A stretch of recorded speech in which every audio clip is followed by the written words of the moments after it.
Bonjour et bienvenue dans les vidéos du Bilboquet. Aujourd'hui, nous nous adressons à vous pour vous parler d'une offre de notre partenaire Gigamic qui concerne les jeux que vous voyez sur la table.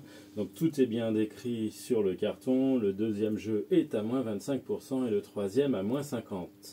Cette offre concerne les jeux Princesse Rebelle, un jeu où les princesses doivent éviter les demandes de mariage des princes, parce que c'est trop relou les princes. Les Chats de Schrödinger, qui est un jeu d'enchères un peu typé comme le Perudo si vous connaissez, mais plus facile d'accès et plus tordu. Décal, dont je vais vous parler plus tout à l'heure.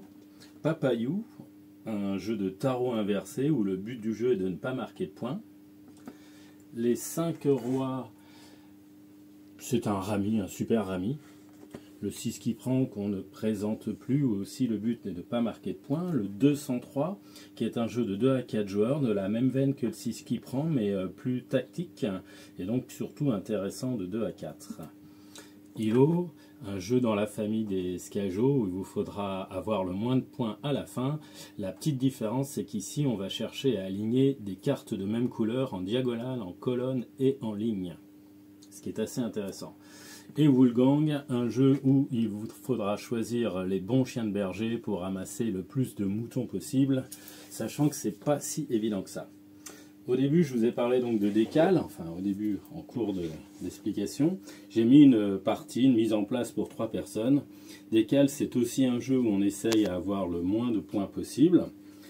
Les joueurs simultanément vont choisir l'une des 16 cartes qu'ils ont posées sur la table et la poser au centre.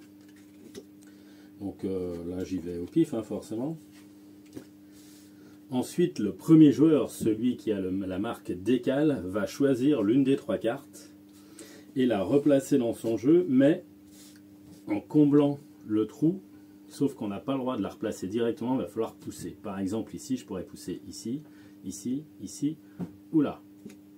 Je vais faire au plus simple. Chacun va faire de la même tac sur son tas comme ceci.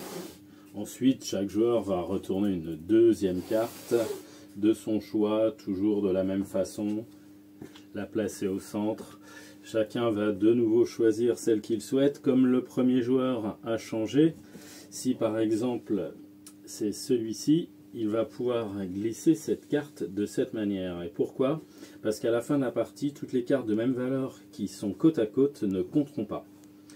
Donc on n'est pas obligé de les mettre en ligne, on peut les mettre dans n'importe quel sens. C'est-à-dire que si ici j'ai un 5, ici j'ai un 5, ça ne compte pas non plus.